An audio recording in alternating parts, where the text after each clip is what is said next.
De retour à Info Rive-Sud. Si vous l'avez manqué, nous avions une émission spéciale dimanche soir dans laquelle nous présentions une couverture en direct de la soirée électorale pour les élections municipales de la Rive-Sud. D'ailleurs, si vous voulez voir ou revoir cette émission, elle est toujours disponible sur nos différentes plateformes. François Laramé, il est animateur, mais aussi journaliste. Il était justement à la barre de cette émission spéciale dimanche. Mais cette fois, on inverse les rôles. C'est à mon tour de le recevoir. Bonjour, François. Effectivement, on inverse les rôles parce qu'hier soir, c'est toi qui étais sur le terrain et C'est toi qui me lançais la balle. Je te lançais la balle. Tu étais un petit peu partout sur la Rive-Sud, Saint-Basile, McMaster, Saint-Julie, Saint-Maur, voilà. et compagnie. Alors, tu as fait une bonne tournée. Merci encore. Mais merci aux autres journalistes qui étaient sur le terrain, à tout le monde en régie pour cette belle émission. C'était vraiment toute une équipe là, voilà. Hier. Là. Il y avait du monde. J'avais des panélistes aussi qui étaient avec moi. Toute l'équipe technique, évidemment, qui a contribué à la réalisation de la soirée. Alors, mission accomplie. Oui, bravo à tout le monde. À la suivante. À moi de te lancer la balle, comme on le disait maintenant, cette fois, Allez, François. Allez, on va se lancer ça du côté de Longueuil. Premièrement, j'en parlais, grosse victoire éclatante de Catherine Fournier. Oui. Bien, écoute, à la blague, hier soir, justement, lors de la soirée spéciale, à 8h02, très précisément, j'ai annoncé la réélection de Catherine Fournier. C'était déjà fait à 8h02? Même si on n'avait aucun résultat, je pense que c'était pas une surprise pour personne. Là. J'ai dit que si la tendance se maintenait, Catherine Fournier était pour être réélue. Je ne pensais pas me tromper beaucoup. Alors, oui, elle est réélue. Écoute, pas de grande surprise parce que c'était une élection... un peu difficile pour son adversaire, Agora Longueuil, qui sortait un peu de nulle part. M. Parisella avait travaillé au bureau d'opposition quand même à Longueuil. Avec Jacques Lemire? Avec Jacques Lemire, avec Yves Lemire, qui était même le chef de cabinet, avec Erika Marchand, qui était la chef de qui a perdu, elle aussi, comme tous les autres candidats qui n'étaient pas de coalition Longueuil. Là. Tu l'as dit tantôt, c'était un balayage. Il y avait une dizaine de candidats indépendants. Il y avait également une dizaine de candidats d'Option Alliance et tout le monde a mordu la poussière partout. Et il y en a même des conseillers, des élus de l'équipe de Catherine Fournier qui ont réussi à faire mieux qu'elle. Je pense à Jonathan Tabarra, 91,9 C'est assez incroyable. Là. Et Dieu sait que Jonathan, il a été directement au cœur d'une controverse pendant les 2, 3, sinon 4 dernières années, les fameux serres de Longueuil. On voit que ça n'a pas eu beaucoup d'incidence. Exact. Autre dossier qui a fait jaser beaucoup, il y avait de l'opposition, je pense à l'aéroport de Saint-Hubert. Tu as des groupes de pression là, qui passaient leur vie pendant la campagne à jouer du tam-tam, entre autres, sur les réseaux sociaux. Ça n'a pas eu d'effet, on dirait. Zéro pin bar. Alors, puis du côté des mêmes... J'avais un panéliste hier soir, Benoît Lécuyer, qui pensait qu'au niveau de Greenfield Park, on dit des fois que c'est un village gaulois. Mais Suzanne Rasmussen a perdu contre Sylvain Joly, oui. Absolument. Ça a été un balayage. Quand on parle de balayage, c'est un balayage. Maintenant, il n'y a pas d'opposition. Je t'avoue que je fais une entrevue demain avec Catherine Fournier pour savoir justement comment elle entrevoit son nouveau mandat sans aucune opposition. Au moins, il y en avait un lors des 4 dernières années. Là, c'est zéro. Ouais. Mais il faut dire, Sacha Parisella, qui était l'opposant à la mairie pour Catherine Fournier, a envoyé là, ses engagements, je crois que c'était la journée même. À 24 heures du vote. Là. Pas un travail de communication suffisant, il faut le dire, de ce côté-là. Effectivement, là, je pense qu'il n'y a personne qui a eu le temps ni le loisir de prendre connaissance des promesses de Sacha Parisella. Entre autres, il promettait quelque chose d'un peu spécial. J'en ai parlé hier soir. Il promettait de tenir des référendums dans tous les arrondissements de la ville de Longueuil. Donc, Longueuil, Saint-Hubert, Greenfield Park et même l'ancienne municipalité de Ville-le-Moine pour savoir si ces gens-là voulaient que leur ville redevienne une ville qui aurait été liée avec l'agglomération de Longueuil. Mais là, on rentre, tu comprends, dans un dédale. Et on envoie ça, là, quelques...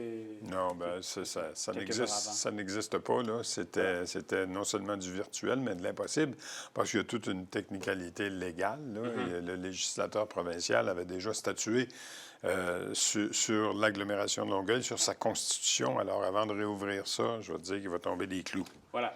Et Catherine Fournier, tu l'as dit, tu la recevras. Oui. Et elle, au cours de son mandat, elle deviendra mère. Donc, il faudra voir là, cette conciliation avec son travail de mairesse et son enfant. Oui, de mémoire, c'est au mois d'avril. Alors, on verra combien de temps Catherine congé de maternité aussi. prend pour son fameux congé de maternité. Mais là, c'est parlé de Longueuil, François. On s'en va du côté de Saint-Lambert. Victoire. Ouais. Ça, c'était une grosse lutte qu'on parlait depuis plusieurs mois. Loïc Blanquart, il y a eu des tensions avec Pascal Mongrain. C'est finalement Loïc Blanquart qui l'emporte avec une marge quand même considérable pour la victoire. 60 contre 37 pour Pascal Mongrain. Notre ami Patrick Lemire, le troisième candidat, a eu, je pense, 1 point quelques pourcents. Il fallait s'y attendre un peu. Mais c'est pas lui qui a été déterminant. Des fois, quand il y a plusieurs adversaires, ça divise le vote. Ça peut diviser le vote, effectivement. Ça n'a pas été le cas du côté de Saint-Lambert. Écoute, tu l'as dit, la chicane et encore de la chicane à Saint-Lambert au cours des 3-4 dernières années. Les réseaux sociaux aussi. Il y a des gens, là, ça s'appelle Agora Saint-Lambert, qui se chargent de vilipender jour après jour la mairesse Mongrain. Le journal de Saint-Lambert aussi, dont tu nous avais parlé. Épouvantable couverture complètement partiale. Pour Loïc Blanquart. On essaie de faire le contraire, nous, du journal de Saint-Lambert, pour présenter les deux. Et on y réussit. Mais ça a été épouvantable, effectivement, comme couverture. J'appelle même pas ça de la couverture journalistique, c'est une couverture partisane. Mais est-ce que ça a influencé le vote? Peut-être. L'autre élément aussi, il ne faut pas jamais oublier qu'à Saint-Lambert, il y avait une tradition que les maires ou mairesses, dans ce cas-ci, c'était une mairesse, ne font qu'un seul mandat. Alors, il faut croire que la tradition se poursuit du côté de Saint-Lambert. Bonne chance à Loïc Blanquart. Il est quand même jeune, mais il a déjà 2 mandats d'expérience comme conseiller municipal. Voilà. Et il faut mentionner Pascal Mongrain qui n'a même pas voulu s'adresser à notre journaliste durant la soirée électorale de dimanche. Oui, je pense qu'elle l'a mal pris. Je crois que les résultats n'étaient même pas sortis au moment où on a voulu, donc c'était simplement un refus de sa part. Bien, souvent, les équipes aussi ont des indications avant que ça sorte officiellement au bureau du directeur des élections, qui devait lui donner une orientation sur l'issue de la soirée. Alors, possiblement, oui. Ça peut ressembler à ça. Il nous reste peu de temps, mais la Prairie, es-tu surpris que toute l'équipe de Frédéric Galantais soit réélue? Tu sais, on s'en était parlé. On avait essayé de rejoindre... J'avais rejoint Frédéric Galantais pour savoir où se passait sa soirée électorale. Et la réponse, c'était, on garde ça entre nous en toute intimité et on vous enverra un communiqué de presse au cours des prochains jours. Ça regarde mal, comme on pourrait dire, pour lui. Et pourtant, 60 des votes pour Frédéric Galantais. M. Rajotte, 33 Les deux autres, 4,7, 1,8 pour M. Vossino, M. Cheikh. Alors, même quand on additionne les 3... les 2, 3 et 4 candidats, ça n'arrive pas, encore une fois, à la cheville de M. Galantais. Alors, M. Galantais va avoir un autre mandat à la mairie de La Prairie. Et on s'attendait à ce que ça soit plus serré avec M. Rajotte, comme tu le disais. On termine quelques secondes à Varennes. Martin Danfous, qui est réélu. 2 conseillers indépendants donc, qui ont été élus également. Mais du côté de Martin Danfous, Nathalie Parent a noté qu'il a été réélue malgré la controverse du vol de pamphlets. Celle qui avait été prise en flagrant délit de voler un pamphlet électoral de son adversaire, mais il semble que ça n'a pas eu beaucoup d'influence sur le résultat final du vote.